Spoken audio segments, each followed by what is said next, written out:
ഇപ്പോൾ ഇത് ലീക്കും പിടിച്ചോ? ഒന്നല്ല മിഞ്ഞാന്ന് വാർത്തണല്ലോ, മുകളിൽ വെള്ളം നിർത്തിയപ്പോൾ ആ വെള്ളം അതങ്ങനെ വരുന്നു, വെറ്റി വരുന്നു. പടച്ചോനെ, ഇതൊക്കെ പെരക്കപ്പം എന്ത് ഇപ്പം ഇത്ര പെട്ടെന്ന് ലീക്കായത് എന്ന് നിങ്ങൾ ചിന്തിക്കുന്നുണ്ടെങ്കിൽ ഇതെന്താ ചോദിച്ചാൽ, ഇതിൻ്റെ മുകളിൽ ഷീറ്റ് ഇട്ടിട്ടുണ്ടെങ്കിൽ ഇതിൻ്റെ വിയർപ്പാണ്. അതായത് നമ്മൾ കോൺക്രീറ്റ് വർക്ക് കഴിഞ്ഞ് പിന്നെ ഇങ്ങനെ അതിൻ്റെ ഇതുണ്ടല്ലോ, ആ വെള്ളം എയർ ഒഴിവാക്കുന്ന കൂടത്തിൽ ഒഴിവാക്കുന്ന വിയർപ്പുകളാണ്.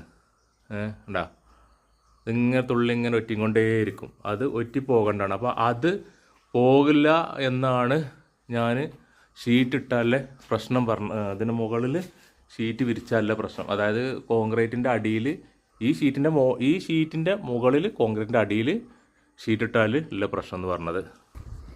അപ്പോൾ ഇതാണ് മുകളിൽ ഇങ്ങനെ വെള്ളം ഇങ്ങനെ കെട്ടി നിർത്തിയിട്ടുണ്ട്. അത്യാവശ്യം എല്ലായിടത്തും വെള്ളമുണ്ട്. അപ്പോൾ അതിൻ്റെ മുകളിൽ വെള്ളം നിർത്തിയിട്ടില്ല അല്ലേ?